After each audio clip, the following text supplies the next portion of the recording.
उनकी व्यक्तिगत समस्या है।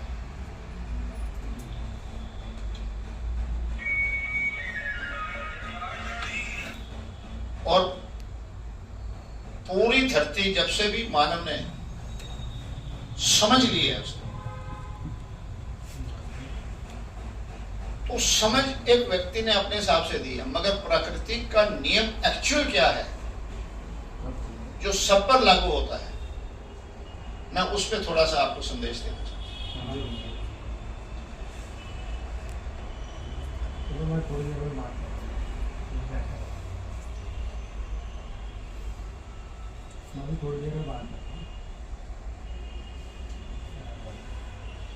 अपने आप काट दो, वो अपने आप बात करे ना करे कुछ कर दीजिएगा।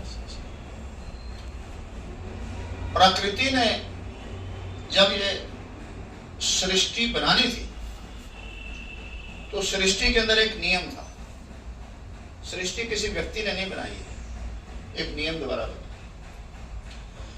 हम यहाँ बैठे हैं तो हमें एक स्पेस चाहिए, कुर्सी चाहिए, सोफा चाहिए, सड़क पे जा रहे हैं तो वही चाहिए हमें। तो सर्वप्रथम पृथ्वी को और सृष्टि को जगह चाहिए थी, तो उसने आकाश नाम का एक स्पेस बनाया।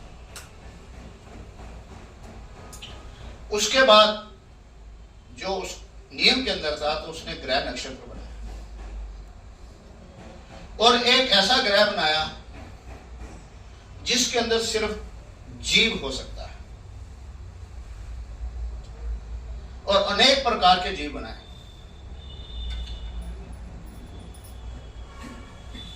जीव को जीने के लिए जो बेसिक चीजें थी, आवश्यकताएं थी, उसकी उससे पहले उसने उसको मुहैया कराया।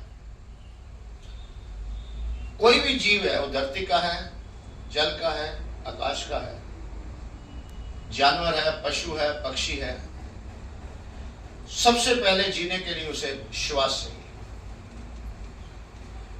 तो वायु के रूप के अंदर जिस जीव का जिस धरती पर जहां पर भी आगमन हुआ है, उससे पहले उस जगह पर वायु का, उसके श्वास लेने का इंतजाम था।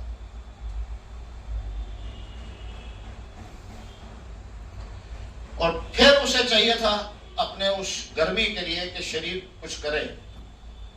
तो जो भी जीव जिस जगह पर, जिस स्थान पर उसका आगमन हुआ, सूरज का ताप उसे वहीं मिला।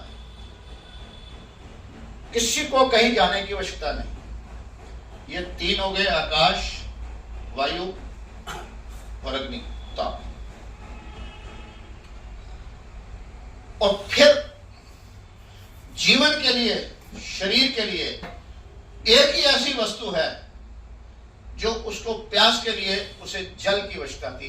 तो हर जीव को जल बरसात के रूप में, नदी नालों में, झरने के रूप में उसे वही मिला, कहीं उसके आने की आवश्यकता नहीं थी। चार हो गए। और फिर जीवन के अपने शरीर के आहार को चलने के लिए उसे आहार की आवश्यकता थी। तो जंगल के अंदर वनस्पति अनेक प्रकार की बनाई। यह एक ऐसा संदेश है कि किसी भी जीव को उस वहीं से ही उसके जीवन के लिए वही मुहैया होगी। मगर जब ये बन गया तो उसे एक अपनी कमी दिखाई दी। वो कमी क्या थी कि मेरे बारे में जो नियम को समझने वाला कोई नहीं है, ये तो वैसे के वैसे रहेंगे, इनमें वो शक्ति नहीं है। सदियों से जो जीव जैसा है वैसे कर रहा, वो बदलाव नहीं कर सकता। फिर उसने एक ऐसा जीव बनाया और उस जीव को ऐसी शक्ति दी जो अब सृष्टि के पास नहीं है। वो शक्ति है, वो अपने मन का विकास कर सकता है। और जो जीव मन का विकास करता है उसने स्वयं को मानव कहा। और इसी मन से विकास करते करते जब वो कहीं कमजोर महसूस होने लगा तो उसने अपनी सहायता के लिए, सहायक के लिए अपने मन द्वारा एक इष्ट बना लिया। किसी इष्ट ने मानव को नहीं बनाया है, मानव ने अपनी सहायता के लिए वैसाखी के रूप में अपने मन द्वारा इष्ट बनाया, इसलिए वो मनुष्य कहलाया। किसी एक के मन का इष्ट और दूसरे मन का इष्ट में मन भेद था जो समय के साथ मतभेद बन गया। कोई इष्ट नहीं है, मगर इष्ट जिसने अपने मन के द्वारा इष्ट बनाया, तो उसने जब व्यक्त किया अपने बनाए हुए इष्ट को, तो वो व्यक्ति बन गया। और उस व्यक्ति के साथ सुनने के बाद जो जो सहयोग और मान्य हुए, वो संप्रदाय हुए और वो बाद में धर्म हो। और यही सामाजिक नियम है। सो मानव ने अपने व्यक्तिगत नियम को चलाने के लिए एक ऐसा विचार रखा जो आज हमारा सामाजिक नियम है। और किसी जीव के लिए जीने की आवश्यकता के लिए प्रकृति को कहीं जाने की जरूरत नहीं। जीव कोई ऐसा जीव जहां है उसमें ना बदलाव है ना कुछ है, मगर मानव ने जो समाज रचा है, उस समाज के अंदर कुछ जाने के लिए वो एक जगह से दूसरी जाता है। और उसके लिए जो मानव वहीं का वहीं रहा है, वो बाकी जीव की तरह है जिसने अपने जीवन में प्रगति करी है। मेरा मानव का उद्देश्य, मैं जीवन में जो उपलब्ध है उसको उपलब्धि के ऊपर लेके जाना है। मुझे जिसने निकाला वहां जाने नहीं है। ये भ्रम है, मेरे भ्रम टूट जाएगा तो मैं अपने जीवन को अपना स्वामी बन के जी पाऊंगा। और आज जिसके लिए इकट्ठे हुए हैं, ये सामाजिक नियम है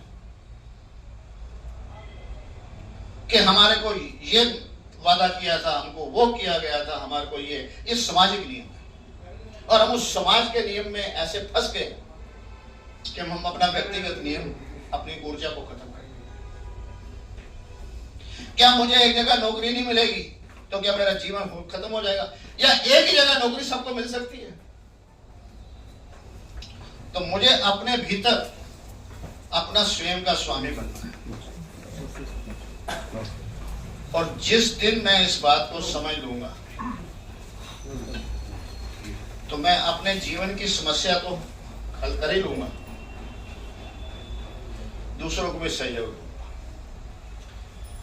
मैं आपसे पूछता हूं, आप कैसे आए हैं? क्या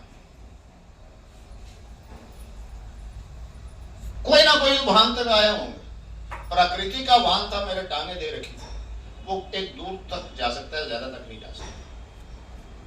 मगर मेरे अंदर जो ऊर्जा थी, मैंने अपनी उस ऊर्जा को पहिए से शुरू होते हुए आकाश तक चला गया। ये मेरी ऊर्जा है, मुझे इसको समझना है,